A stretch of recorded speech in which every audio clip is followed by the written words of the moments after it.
نقول ذلك على لسانه وهو يواجه هذه المرأة التي خطف ابنها ذا 23 ربيعا بشظايا آلة قتله.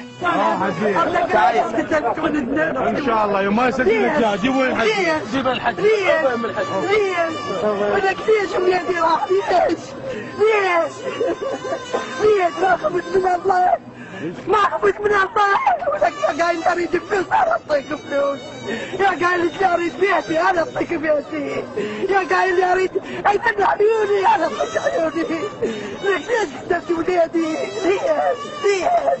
ليش خليتني روحي نايمة عليها؟ ليش؟ ما خفت من هذا ولك هذا عطلة. لك ما عندك مرة. يمه ولك خليتني حسرة بقلبي عليها. ولك حسرة بقلبي والله. لك حسرة عمرها 23 سنة ولك شوي صغير. ولك ما يخاف من القبر يخاف.